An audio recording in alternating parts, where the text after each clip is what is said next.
Hello everyone. Welcome to Psychology Made Easy. This is Minakshi Kanwar, a master's in psychology, and I have cleared the UGC NET examination 2020 in psychology. First and foremost, a big thanks to all of you who have subscribed to the channel and have liked and shared my previous videos. It is a big boost to my motivation. Thank you for that. आप सभी का तहे दिल से शुक्रिया कि आप इस चैनल से जुड़े और आपने मेरे मनोबल को और बढ़ाया। धन्यवाद।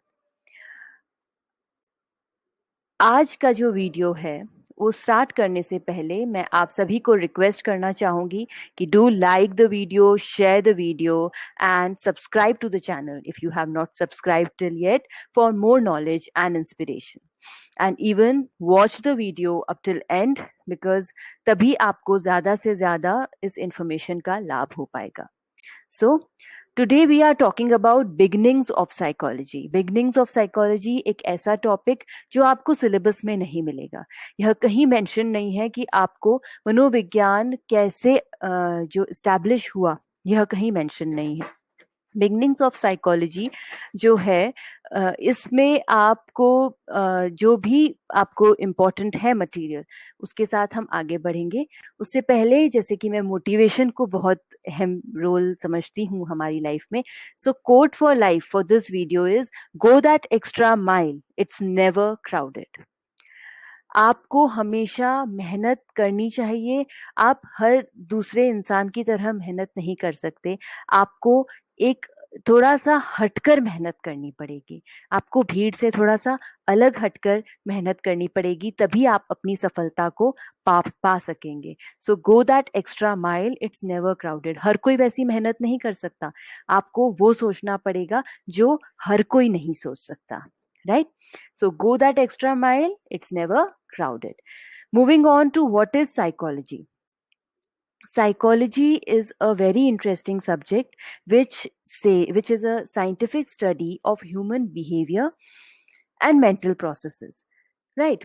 हिंदी में हम इसको समझते हैं मनोविज्ञान एक ऐसा अध्ययन है किसका, ह्यूमन जो मानव का जो व्यवहार है और जो हमारी मानसिक प्रक्रियाएं हैं, उन दोनों का जो अध्ययन है उसको हम बोलते हैं मनोविज्ञान। और मनोविज्ञान जब अस्तित्व में आने ही लगा था, in the initial times it was known as the study of soul. इसको हम आत्मा का अध्ययन समझते थे। इसको हम मानसिक स्तर पर जो हमारे मन का जो अध्ययन है, स्टडी ऑफ माइंड, इसको हम समझते थे ऐसे। बट धीरे धीरे इसको it got shaped into a holistic definition, which is psychology is the scientific study of human behavior and mental processes. There are then four goals, 4 लक्ष्य हैं मनोविज्ञान के, जो कहते हैं पहला है डिस्क्रिप्शन, ठीक है, विवरण, एक्सप्लेनेशन व्याख्या, प्रेडिक्शन भविष्यवाणी, कंट्रोल नियंत्रण। अब आप साइकोलॉजी का यदि कोई भी टॉपिक उठाएं, बी इट पर्सनालिटी, व्यक्तित्व देख लीजिए, चाहे आप अभिप्रेरणा देख लीजिए, मोटिवेशन देख लीजिए, या कोई भी दूसरा टॉपिक देख लीजिए, उसमें आपको ये चारों ही जो पहलू हैं, जो लक्ष्य हैं, वो मिलेंगे। पहला है डिस्क्रिप्शन, आपको थ्योरीज का डिस्क्रिप्शन मिलता है, ठीक है। फिर जो थ्योरीज जो पॉइंट्स बताती है, जो पर्सपेक्टिव्स देती है, उन पे आप एक्सप्लेनेशन पाते हैं, यू फाइंड विवरण मिलता है आपको। फिर प्रेडिक्शन, आप भविष्यवाणी कर सकते हैं। फॉर एग्जाम्पल, अगर कोई बच्चा एक बाल्य अवस्था में कुछ अलग ढंग से बिहेव कर रहा है या कैसे भी बिहेव कर रहा है, तो भविष्यवाणी निकाली जा सकती है कि उसका व्यक्तित्व आने वाले समय में कैसा होगा या बड़ा होकर वो कैसा होगा। सो वो है। फिर कंट्रोल, नियंत्रण। साइकोलॉजी क्या है, मनोविज्ञान क्या है? इंडिविजुअल डिफरेंसेस का अध्ययन, मानवता में जो भिन्नता है उसका अध्ययन है। और हम सभी अलग अलग हैं, we have a number of differences, we are not alike. तो हमें काफी पहलुओं पर नियंत्रण लगाकर हमें इस स्टडी को करना पड़ता है, जो हमारी साइकोलॉजी में जो अलग अलग एक्सपेरिमेंट्स होते हैं वो करने पड़ते हैं। तो आपको ये इस स्लाइड में जो इम्पोर्टेंट है वो है आपकी डेफिनेशन ऑफ साइकोलॉजी, और ये जो 4 गोल्स हैं साइकोलॉजी के, ये बहुत इंपॉर्टेंट है, right. Moving on to the schools of psychology. This is a very important topic for your REIT. Right REET में या आप थोड़े से ऊपर लेवल के जो एग्जाम्स हैं उनमें देखेंगे तो आपको इनमें से क्वेश्चंस मिलते हैं. सो स्कूल्स ऑफ साइकोलॉजी क्या है? बेसिकली ये वो पर्सपेक्टिव्स हैं साइकोलॉजी के, जहाँ जैसे जैसे साइकोलॉजी डेवलप हुआ वैसे वैसे ये पर्सपेक्टिव्स आते गए. तो फर्स्ट वाज स्ट्रक्चरलिज्म. स्ट्रक्चरलिज्म क्या है? संरचनावाद. ठीक है. फंक्शनलिज्म है आपका जो व्यवहारिकता पे जो बात होती है. ठीक है. विचारधारा, व्यवहारिकता की विचारधारा. गेस्टाल्ट जो है, गेस्टाल्ट साइकोलॉजी को हम समष्टि मनोविज्ञान के नाम से जानते हैं हिंदी में. फिर बिहेवियरिज्म, आचरण का जो विचारधारा है वो है. Then psychodynamic. साइकोडायनेमिक या साइको एनालिटिक, ये दोनों एक ही हैं, आप कंफ्यूज ना हो. तो साइको एनालिटिक जो है वो है आपका मनोविश्लेषण की जो विचारधारा है उस पे बात होती है. Then humanistic. ह्यूमनिस्टिक इज मानवतावादी. मानवतावादी विचारधारा एक अलग से स्कूल उभर के आया साइकोलॉजी का. Now we will know them individually. Right. So first is structuralism. Structuralism जो है वो जैसे कि इसका नाम दर्शाता है ये स्ट्रक्चर्स की बात करते हैं. Right. So they focused on the basic structure और basic elements of the mind. जो हमारे मन की संरचना है उस पे इन्होंने फोकस किया कि साइकोलॉजी उन्हीं का अध्ययन है और जो हमारा बिहेवियर है वो भी इस संरचना पर ही आधारित है. ठीक है. और इस जो इस सिद्धांत को, इस अवधारणा को, इस विचारधारा को जो लाने वाले आपने मनोवैज्ञानिक थे वो थे विल्हेम वुंट. विल्हेम वुंट एक बहुत इंपॉर्टेंट नाम है साइकोलॉजी में क्योंकि he is also known as the father of psychology. Right. Sigmund Freud is not the father of psychology. Wilhelm Wundt is the father of psychology. आप कोई भी psychology की basic book पढ़ें आपको Wilhelm Wundt का नाम मिलेगा because he was the first person who established the first psychology laboratory in 1879 at Leipzig in Germany. So this event is also very, very important. Right. Now, which concept did structuralism gave? Structuralism gave introspection. ठीक है. मन निरीक्षण या स्व निरीक्षण की जो process है, जो प्रक्रिया है उसको हम बोलते हैं इंट्रोस्पेक्शन. इंट्रोस्पेक्शन क्या है? It is the process of examining and measuring one's own thoughts and mental activities. हमारे अपने विचारों को, हमारी मानसिक गतिविधियों को हम कैसे कैसे उनका निरीक्षण करते हैं वह कहलाता है इंट्रोस्पेक्शन. फिर इसी सिद्धांत को अमेरिका तक लेकर जाने वाले थे Titchener. Titchener was the one, the student of Wundt, Wilhelm Wundt, who brought this subject to America. Right. So this is a very important, gist of structuralism. So you better take a screenshot of this, right? Moving on to functionalism. Functionalism, as the name signifies, इसका भी नाम आपको बता रहा है कि ये functions की बात करता है. ठीक है. व्यवहारिकता व्यवहारों की बात करता है. व्यवहार क्या? functions मतलब आप जिस तरह से जिंदगी में जीते हैं, the way you live, how you adapt to your life. Right. While working, while playing, while living. Right. So आप कैसे अडेप्ट करते हैं लाइफ को, वो फंक्शंस, उन फंक्शंस की स्टडी या को फंक्शनलिस्ट्स ने कहा कि ये साइकोलॉजी है. ठीक है. उन्होंने साइकोलॉजी को फंक्शंस की स्टडी का नाम दे दिया. एंड इसमें सबसे इंपॉर्टेंट नाम है विलियम जेम्स का. William James is the one who is the first person who established functionalism, right? And he was influenced by Charles Darwin's theory of natural selection. Natural selection की जो theory है Charles Darwin की, उससे ये inspired थे. And even a very important concept which he gave was stream of consciousness, चेतना की धारा. ये क्वेश्चन भी आ सकता है कि ये कंसेप्ट किसने दिया. This was given by William James. Done with functionalism, moving on to gestalts. Gestalt psychology, समष्टि मनोविज्ञान, यह एक ऐसा स्कूल है साइकोलॉजी का जो बात करता है whole is greater than sum of its parts. ठीक है, ये पैटर्न्स की बात करते हैं, ये फिगर्स की बात करते हैं। अब इससे क्या मतलब हुआ कि whole is greater than sum of its parts. Whole, whole मतलब पूर्णता। ठीक है, आप किसी भी सर्कल को अगर आप छोटे छोटे छोटे छोटे टुकड़ों में बांट के आप सर्कल बना लेते हैं, ठीक है, अब वो सर्कल जो है आप उसको सर्कल ही बोलेंगे, आप उसको स्क्वायर नहीं बोलेंगे। ठीक है, क्योंकि आपके दिमाग में जो पैटर्न बैठा हुआ है सर्कल का वो पूर्णता का है। ठीक है, तो आप उस छोटे छोटे को भी कंप्लीट, छोटे छोटे पार्ट्स को भी कंप्लीट करके देखते हैं। So that is what they believe. इसमें गेस्टाल्ट्स में सबसे इंपॉर्टेंट नाम 3 लोगों का है, Wertheimer, Kohler and Koffka. These are the 3 very famous गेस्टाल्टिस्ट।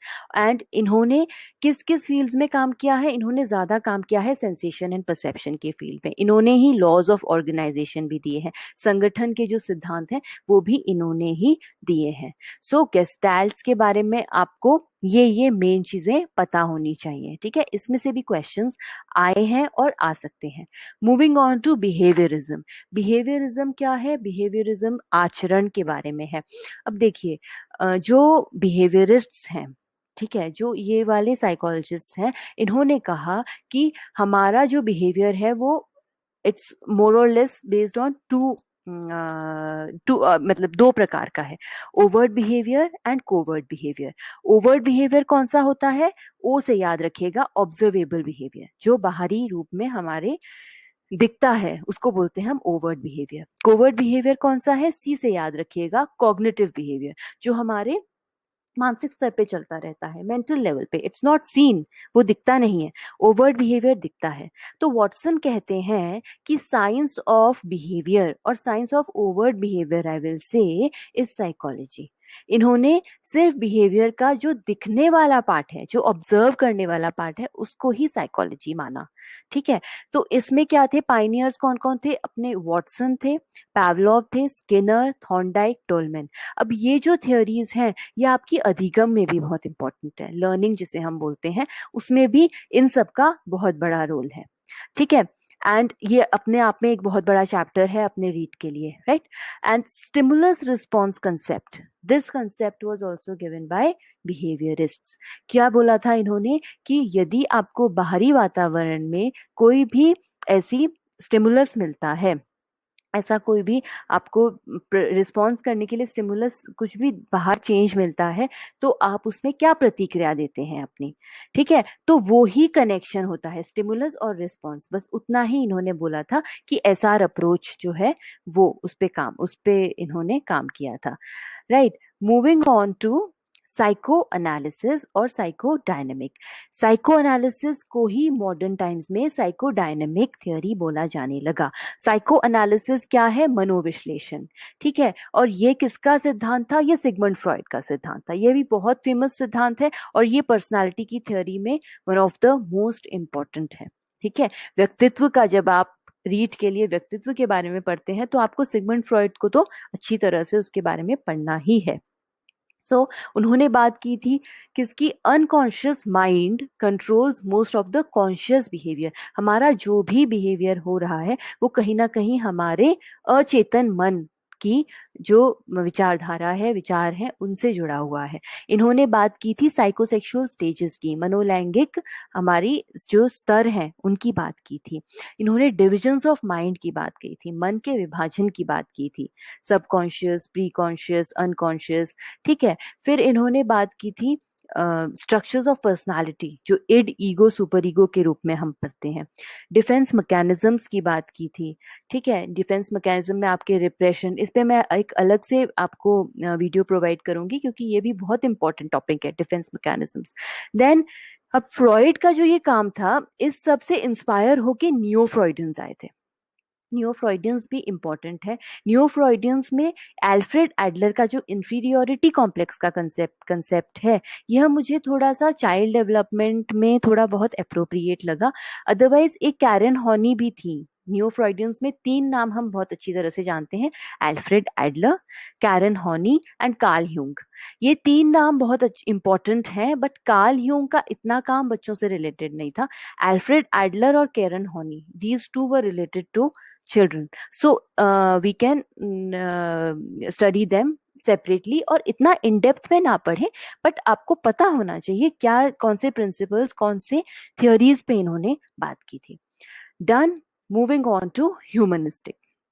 This is the last school of psychology. After that, a number of schools came. See, psychology, see, any subject keeps on growing, right? We can't stop anywhere, है ना. So this is a third force of psychology. Humanistic जो था, ये एक third force था. और इसको third force क्यों कहा गया? Because it was seen as a reaction to psycho analysis and behaviourism. जो साइको एनालिसिस कहते थे, एनालिस्ट्स कहते थे, जो बिहेवियरिस्ट कहते थे, उसको एक आंसर दिया, एक रिएक्शन दिया. किसने? ह्यूमनिस्ट्स ने. इन्होंने बात की मुक्त इच्छा की, फ्री विल की, ह्यूमन पोटेंशियल, मानव की क्षमता की बात की. इन्होंने कहा कि मानव के अंदर इतनी क्षमता है कि वह आराम से कुछ भी कर सकता है, right. So Abraham Maslow and Carl Rogers, these are the two humanists, and they have given very beautiful work. बहुत अच्छा काम इन्होंने प्रस्तुत किया है. एक हायरार्की ऑफ नीड्स, जो आपको शायद काफी लोगों को पता होगी.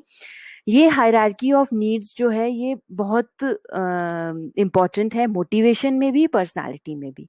अभिप्रेरणा और व्यक्तित्व दोनों ही चैप्टर्स में इसका बहुत बड़ा रोल है.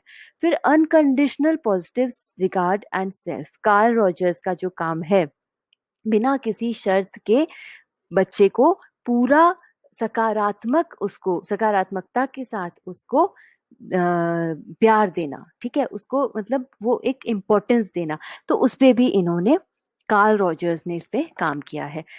So humanistic concept, I believe it is clear, and even all the schools of psychology, I have tried my level best to bring the best of the points to you, right? Now to provide you with that that upper edge and that extra mile, I have come up with 5 questions. These are very important, बहुत important है. इनमें से questions बन सकते हैं. और पहला है, which perspective looks at perception, learning, memory. ठीक है. अधिगम है अपना, ये परसेप्शन है और मेमोरी. इन तीनों में कौन सा कंसेप्ट देखता है इनको? कॉग्निटिव साइकोलॉजी का जो कंसेप्ट है, ये इसके बारे में. वैसे तो लर्निंग आप बिहेवियरिस्ट भी देखते हैं लर्निंग, बट परसेप्शन और मेमोरी ये तो मोटा मोटा कौन देखते हैं? Cognitive psychologist. सेकेंड है, अ study of psychology focusing on biological basis of behaviour. ये है आपके इवोल्यूशनरी साइकोलॉजिस्ट. जो आप इवोल्यूशन जो होता है, जो आपका जो विकास जो होता है, उसमें वो स्टडी है इवोल्यूशनरी साइकोलॉजी की. The discoverer of self actualisation. Self actualisation की जो थियोरी है, वो हायरार्की ऑफ नीड से रिलेटेड है. ये एब्राहम मैस्लो ने दी थी. फोर्थ है, in the definition of psychology mental processes refers to. ये मैंने थोड़ा सा आपको पहले भी समझाया, कोवर्ट ओवर्ट बिहेवियर के रूप में. सो इंटरनल कोवर्ट प्रोसेसेस, जो हमारी मानसिक स्तर पे जो भी प्रोसेस होती हैं, जो भी प्रक्रियाएं होती हैं, वो ही होती हैं क्या? मानसिक प्रक्रियाएं, जो हमारी साइकोलॉजी की डेफिनेशन में हैं. Who wrote the book principles of psychology? Psychology की जो प्रिंसिपल्स ऑफ साइकोलॉजी की बुक है, बहुत फेमस बुक है. ये क्वेश्चन भी आ सकता है. So this is William James, जो फंक्शनलिस्ट थे, उन्होंने ये बुक लिखी है, right? So I hope the video was very informative and helpful for you. Do comment, to mention in the comment box if you need anything in particular, the theories or any chapter. So do mention it, and till then, work hard, work smart, and do like, share the video, and subscribe to the channel. Thank you. Thank you for watching.